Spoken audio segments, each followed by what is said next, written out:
Hello, Ryan, Hello, and Arian. those watching live or in the replays. Welcome to another conversation. And today we talk about the entrepreneur and the futurist. And you probably know Ryan from the previous sessions. And I've been looking forward actually to exchange thoughts and just test in the conversation, have kind of a battle around what we are thinking about this topic. Last time we talked about shared purpose, and that really helped me to get some things back on track. So I would just want to like circle around shared purpose. But first, Ryan, like before people ask us questions, what have you been up to last 4 weeks since we spoke? I've been busy doing research and initiating kind of on a number of fronts with workplace productivity and really just the foundational role that shared purpose plays in that in terms of potential impact to people coming together in more meaningful ways, having more meaningful work, greater productivity, energy, excitement, and yet I'm really early on in researching this, and yet it's already becoming very obvious that despite a lot of research that's already out there, it's really lacking in terms of implementation and sort of the work domain culture. So, um, yeah, it's as an entrepreneur that speaks opportunity. So, It does. It does. Yeah. And I really liked that last time when we talked about like being in a team and an inner circle of people that you share purpose with more than the other things. When we talked about that, it's really important to know your own core value, and it's not per se important to be in a team where we share values, because probably we share values. And we gave the example that if we both make a list of our top 100 values, then probably the same values will be on the list. But it's about that top three, that number one value that is actually having on the inside some competition of number two and three, but that gives you the extra color, the extra flavor in a team. And then you want to be in a team where you share purpose, which we I remember we described it as that means that we're going the same direction, and it's both meaningful and purposeful to be together because we both grow, learn, change, yeah, and the overflow of it the outcome is an amazing shared result. And in that place, absolutely. the team is the safe place of actually personal development and Yes. wholeness and etc. etc. Yeah. And just I guess to revisit something we talked about probably several months ago already, there is a difference in the language of values in terms of how it's understood here in the US, or at least often understood. I think in Europe, if I remember you correctly, it's not just a connotation of sort of moral values, because I think that's one of the things that can be confusing when we start talking about values here in the US. I think immediately, especially to a lot of people of faith, that that's connotated with, what do you mean? It's sort of interpreted as an ideology or a theology, and yet it's Hmm. when we're talking about values here. Correct me if I'm wrong, but my interpretation of that is really comes down to how somebody is geared or designed in their uniqueness of how they choose to value and approach things, as how they go through life, how they approach a project, or two people can go on the same trip and yet maybe want to experience it completely differently. So can you Yeah, speak at all yeah. to that? I think I'm on that page as well. Like the moral values, um, well, actually they're defined through time. There are cultural elements in it, but we all know that just change the circumstances really radical, and the moral values shift. The other perspective that we don't mean when we talk about the core value, I think, is beliefs. Like we have a lot of beliefs, and it's quite easy to confuse what our value is with what we believe. And again, you put enough pressure on what you believe, and your belief shifts, because it is a way how you perceive the world, you have experience with it, what you have learned, and that can be radically changed for the better or for worse. But I think the real core value, so if we just add words to it, we have beliefs, we have moral values, then I would talk about core value. I would talk, like, for instance, for me, one of my, and currently I think it's number one, but it's a journey, and it's definitely my top three, and that is actually freedom. Like, if you touch my freedom, I get shortcuts in my thinking. Like, don't touch me, my freedom. And um, they can go to the extreme, but also it's in the simple things. And I remember that you once mentioned that adventure, Yeah. those kind of things. Those things don't change through circumstances.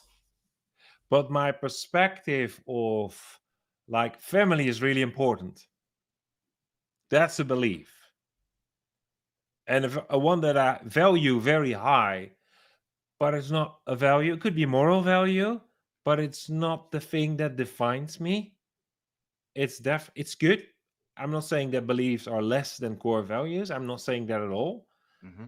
But the real core values, like with my freedom, as let's say number one, and you have maybe adventure, and another person in our team has courage, like those kind of things. That gives color. That gives true inclusion, true diversity, Yeah. and makes us look from to everything from multiple angles, and Yes. discover new things, have a way upwards, forwards. Definitely. And I think that is really essential, because most teams I know, let's talk about teams or organizations that talk about, like, these are our values. Like, they were amazing when we created them as a group, but then someone new comes in, and then he says, like, well, and then we say, this is a place, just feel free, act yourself, should be a place of safety and belonging, and by the way, these are the values. And I think that's different. Or you are in for a year. I remember I was for a longer period as at a project, a few days a week. Mm-hmm. And I remember I was hired to be the shaker and the mover, and because they were just getting stuck in their single view of the world. And then, so I was always like shaking things up and adding new perspectives. And Yeah. then after 1 year, it was like, hey, Arjan, you work here for a year with us now. By now, you should know what our culture is and the way we work. And I was really surprised, because I thought, yes, I know. Actually, I know from day one, but you hired me to shake it up, to bring back life. Yeah. And that's why we call ourselves business revivalists. We are there to shake things up, to bring back life. Like, what Yeah. was the initial intent? And that's one of just a very simple example, like, that actually having values for any standard to meet is actually just another word for, like, please fit in, please adapt. And those two things don't correlate with my core value. So, just on a personal note. Yeah. No, it's interesting. So, values are important for an organization to sort of guide culture. Yeah. Um, Values, at least I perceive values as something you can go back to as sort of a guidepost. But maybe there's different levels of values that we need to consider how we use and apply those, because I equally agree and resonate with what you're saying on that. It's dynamic. You introduce someone different, and the whole area of shared purpose is unique between the core values of two people come together, much less the dynamics of an entire team. And so, it's a living organism, not a static, you know, statement on the back of a business card. So, Absolutely. And I think in the old days, sounds like a dinosaur, but in the old days we call that the guiding principles. But we didn't like actually guiding principles. But I remember that when we talked about moral values, we talked also about guiding principles. And they are kind of rules that we, or yeah, rules, routines we fall back on when things got tough. And then we anticipated, so we agreed that if we have to choose between option A and B, then the guiding principle is during peacetime, we decided we will always go for option B. Or like we always trust each other. Those kind of guiding principles, and you need them to fall back. Nowadays we call them values, but actually because we say, yeah, guiding principles are rules, we don't want rules. Well, actually that's why we have rules. They're just like boundaries to fall back on. mhm, And that's a bit the thing, like through time we change labels. And I know, like, it's old biblical expression, like the new wine old wineskins. But I think in just business, we are not even thinking of new wine and old skins. We just update the label and keep drinking the old wine, which is good, and we keep on using the old wineskin. But the some, like, if you want to stretch, upgrade, promotion, mhm. then maybe we should not update the labels and use new labels for really new stuff. Else we just waste language. Yeah. Um, but I'm not here to promote finding new language as a futurist. Well, like, that's close to my heart. I really want to walk around that shared purpose in the team. And one of the things is, like, a lot of people when they see their job, their work, or what I love to call their full set of being busy, their occupation, Mhm. they feel that that personal development is something that is needs to be added, or is something separated from doing that thing that you got rewarded for or your paycheck for. What do you think? Is personal development something that we have to take serious in talent development? Is it a separate thing that we should not ignore? Or is it just integrative core? What do you think? Oh boy. So I think currently it's in a state of being a bolt on, but I think the opportunity is actually in having it embedded in a culture. But where the rub is for personal development is, does does the leadership and the culture, have they created a culture of safety that those signals can be honest signals for actual development? And then you also get into the fact that personal development crosses, boundary and context, well beyond a work environment, but yet these development things that are outside of really impact life. And I mean, you can't improve one area of your life and not have a spillover effect in every area of your life, including work. So it does end up being in some ways a chicken and the egg problem, or an alignment Hmm. area where or alignment issue where you start to ask the questions of, where should this occur? Who should be responsible for this?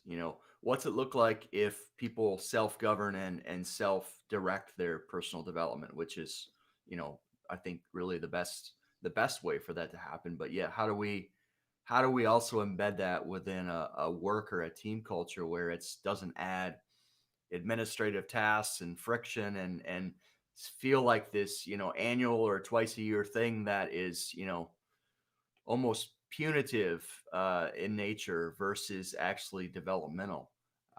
So it's, there's a lot in that. Yeah, and well, one of the thoughts that I and it's based on something that a dear friend of mine recently said. He said something like the highest, and it's probably not his, but he pointed it out to me. He said the highest form of governance is self-governance. Hmm. But if I take that like the highest form of loyalty, I would say self-loyalty.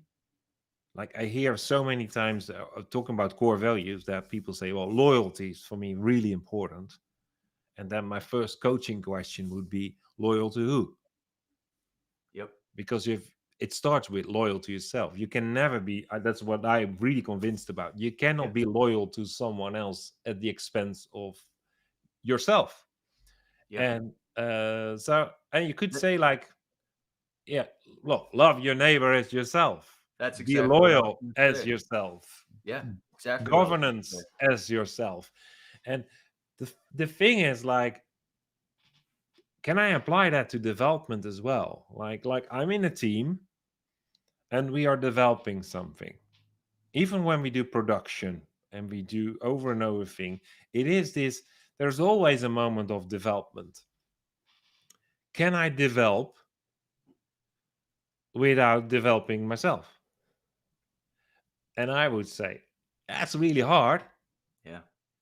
And I want people in my team that their being there is meaningful to them.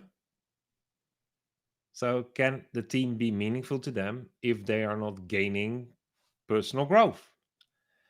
I think the answer is no.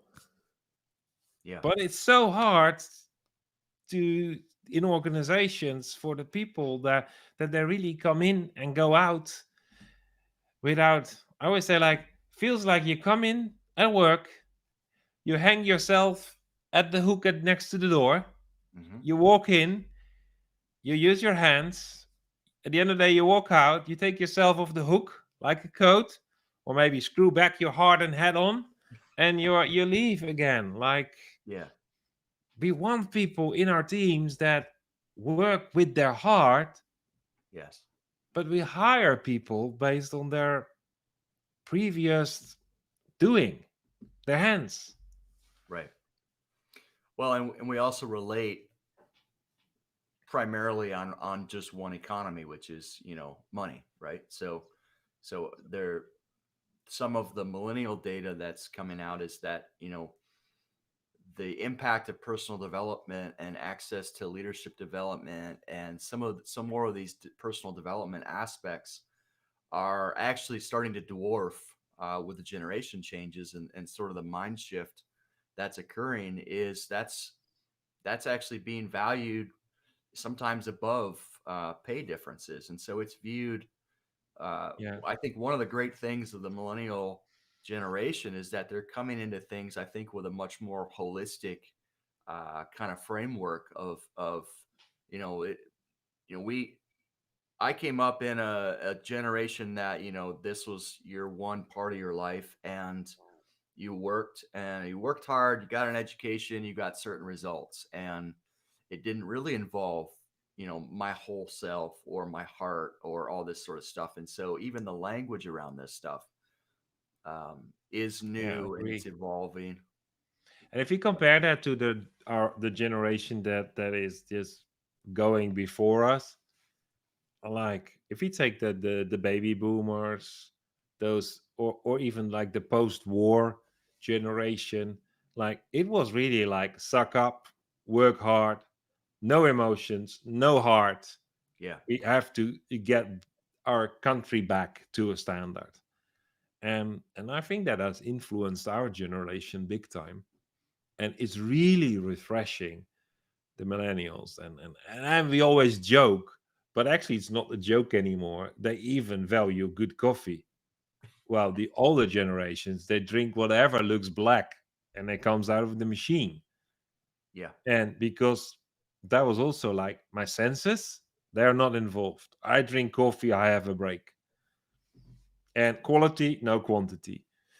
And there is this, so it's really interesting because probably the truth for now, the truth for now, yeah, probably the truth will be different in 10 years, is actually not to be in the middle of it, but see the points of connection between them. Because like I sometimes, I'm no more than sometimes, just imagine what it'd be in a team with people that actually feel so safe to contribute and challenge everything of the other. So actually no one agrees, and by that everyone gets pushed and pulled to a higher level of Yes, self development, so they gain more, and it gives a shared result that actually no one could dream of.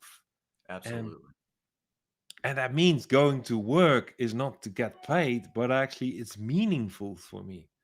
So I'm Yeah, going home and I'm tired, but I'm satisfied, and my family is not only like living from the money it makes, but my family is gaining from the level of personal development that. So, absolutely. Yeah. which So, is sounds like utopia, but as an entrepreneur, this is the only way to actually, I would nearly say, survive. well, in the upcoming talent war, right? The challenge a bit for the top talent. I think it's these types of things that are going to be what are the differentiators. You know, just a salary package is not going to be kind of the metric anymore. It's going to be all these other things. And I'm provoked. I was on a call earlier this week, and I'm provoked by a question. Um, what would it look like? Like, what if organizations took responsibility not only for the output that their employees did, but who they became? And that's, yeah, parallels what you just described, Yeah. which is if personal development is actually embedded in a part of the process of work, then work by its very nature has shifted from, you know, per just outcomes to qualitative, you know, process and change and maturation and leadership. And like there's so much in there for people and meaning and deeper connection and all these things that you know, work might be so good that we don't want to leave because it's you know, we would, because we would also have a desire to do the same thing. Like it would actually become a a mentorship for other areas of life and how to connect deeper with at home and in really every type of relationship. So it's Yeah, and that makes sense, because then probably home and our occupation should come closer, which yep, is what we, if, and that's not something new. If you just look through history, that was what we had before the Industrial Revolution. absolutely. Like most people worked from home, and Yep, so it was the place of where the kids would grow up. It was the place where the kids got educated. It was the place where we were doing our relational interaction with our neighbors. That's and But we got locked up in a village. So now through the Industrial Revolution, we've got the global perspective. But actually, it doesn't mean we don't need that core of interaction, intimacy, and I remember years ago we called it like we need to go back to glocal, like a combination of like, I know in our mastermind we are a local community, but we are scattered over the US and Europe. yep, But we feel as a local community where we have a heart connection. We all have different endeavors, but at the same time we share purpose because we want to find out who we become. And and for me as a futurist, it's and the stage of life that I'm in, like I always say, I'm in my midlife chaos. It is about finding out who I can become. So having this measurement of talent based on did people became, I would say, their next version, to go away and take a distance from the best version of yourself, because that sounds a bit like exploitation. But it's really like the next version of yourself. Can we as leaders, as entrepreneurs, it's like what's needed for us as leaders and entrepreneurs to create that environments? First thing I think of is personal development. Yeah. Yep. Personal development and a different leadership model that moves, I think, up from an organizational vision to an ecosystem vision. So the level of responsibility moves up to create room for, individual visions to come together in that shared purpose. And um, it's taking greater responsibility for not just stamping out a widget, but the experience and the development, and I mean all of that are core. So, but I do think the foundation of it is shared purpose, and development is like step one that comes out of that. Yeah, You know, yeah, definitely. Yeah, and also like connecting that to entrepreneurs and leaders. Like you want to create an environment of self development, personal development. I would say learning. You want to create a learning environment. So yep, your organization is this place of learning, and it's both facilitating and sustaining it. And then, actually, as a leader, I say the first thing you have to do is model how to learn, which means that you have to be authentic and transparent how you learn as a leader.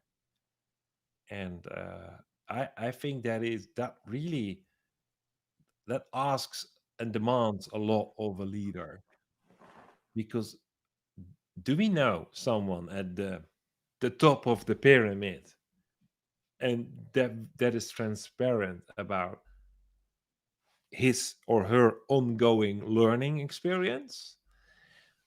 I would say not a lot, but yeah, they expect the rest of the pyramid to learn from them. yeah, I remember going from, I didn't do much at school, like just a couple of years, and then I got to to really study, and I didn't know how to study. No one had modeled how to study. I didn't know how to learn. I had to find out myself. Well, I finished, I graduated, but it took me another 15 years to actually find out that learning and studying is just not a skill, but actually it's part of life.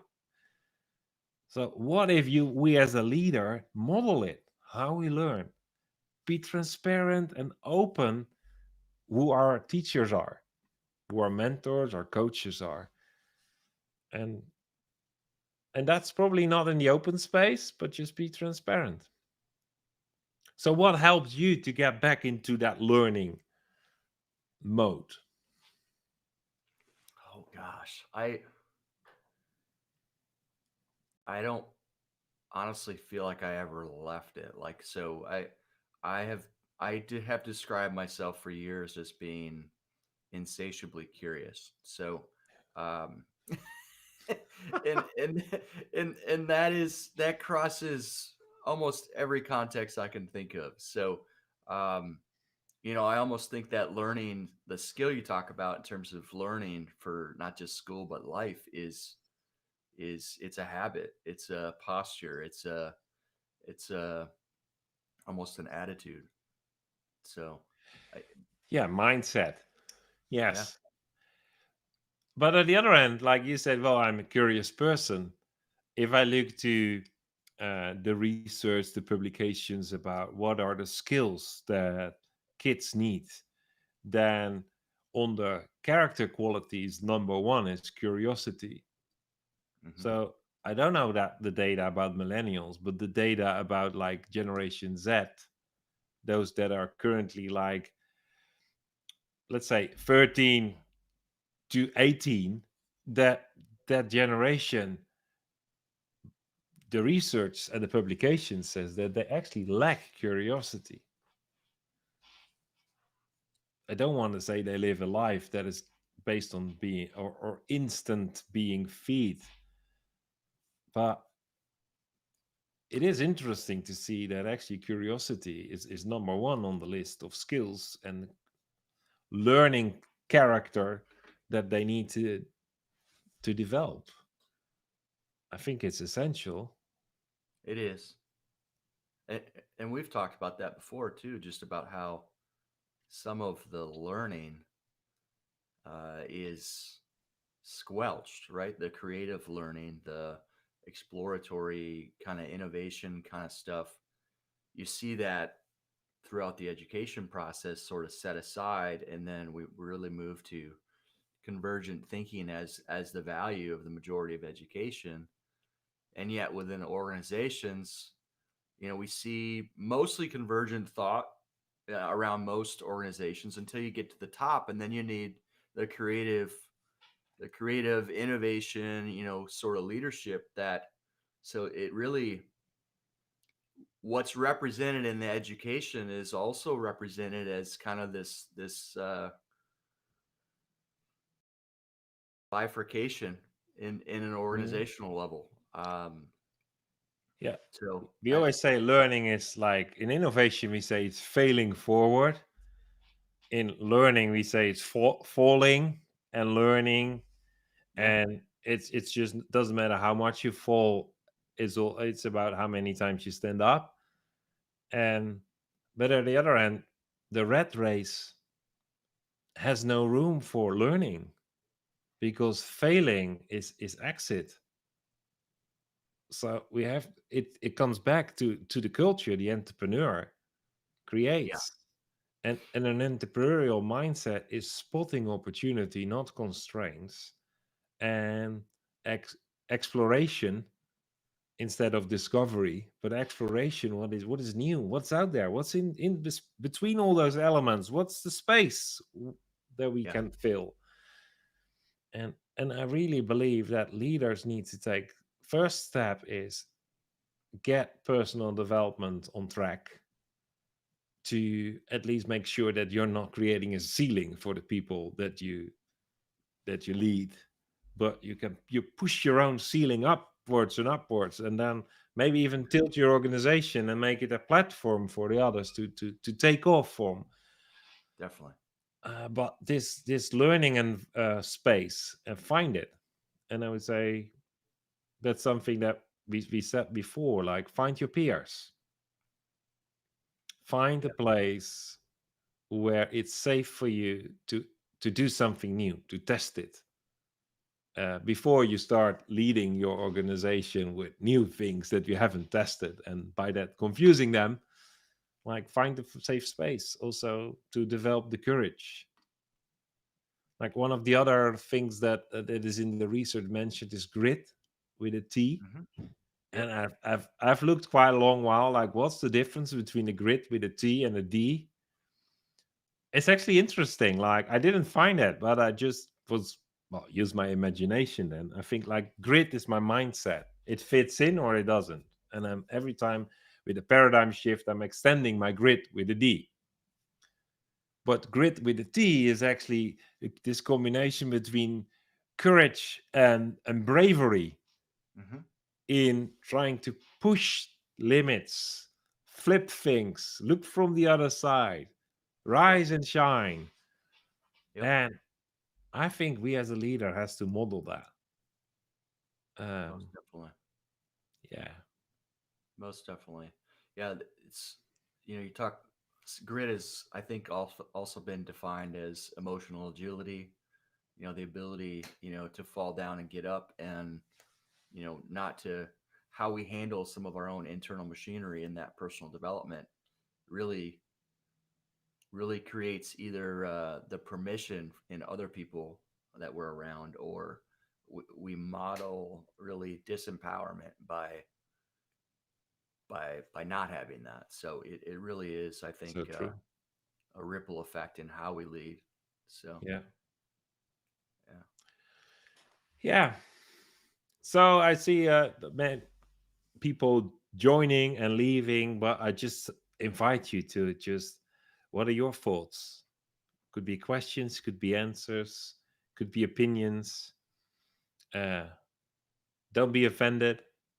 Just interact, connect with us, connect with Ryan, and or connect with me, and just take this to the next step.